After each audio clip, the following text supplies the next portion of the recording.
suis Jean Bamanissa Saïdi, promoteur d'entreprise, opérateur économique, opérateur du secteur public aussi, et promoteur notamment de Expo Béton, salon du développement de villes dans lequel nous réfléchissons sur l'avenir de nos villes.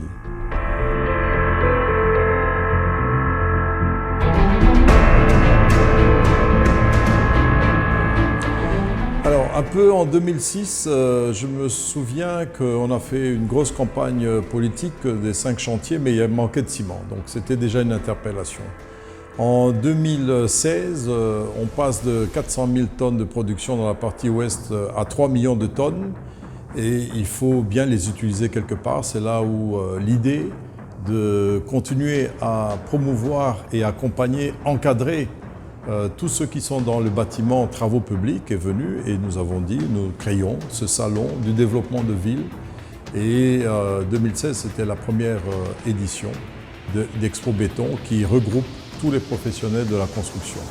Nous avons eu plusieurs éditions où nous avons parlé du corridor ouest, par exemple, qui est un corridor de développement qui comprend le développement et les échanges qui doivent se faire entre la ville de Kinshasa, Luanda, jusqu'au nord, Pointe-Noire, Brazzaville, retour, avec ses ramifications, qui est une zone de développement et pour lequel maintenant il y a une direction au ministère de l'Industrie qui va gérer cette question.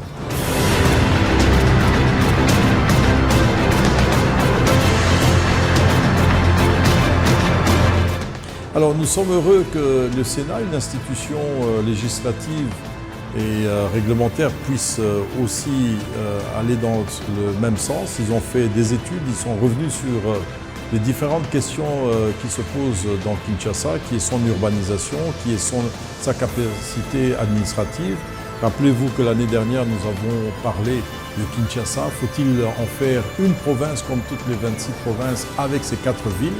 Et donc aujourd'hui, nous allons encore revenir sur ce sujet-là. Et nous allons surtout parler de la capacité de l'administration, n'est-ce pas, 24 communes, comment est-ce qu'on doit organiser pour faire face aux besoins de la population qui sont d'ordre de transport. Et aujourd'hui, nous subissons tous le problème de transport, de la mobilité, qui sont d'ordre sécuritaire. Comment est-ce qu'on peut mieux gérer la sécurité, mais en apportant des solutions aussi à nos populations, qui sont des solutions sociales, écoles, centres de santé, une bonne urbanisation, un toit pour tous. C'est l'objectif que nous voulons atteindre. Le gouvernement et toutes les institutions mondiales veulent que chaque famille puisse avoir un toit.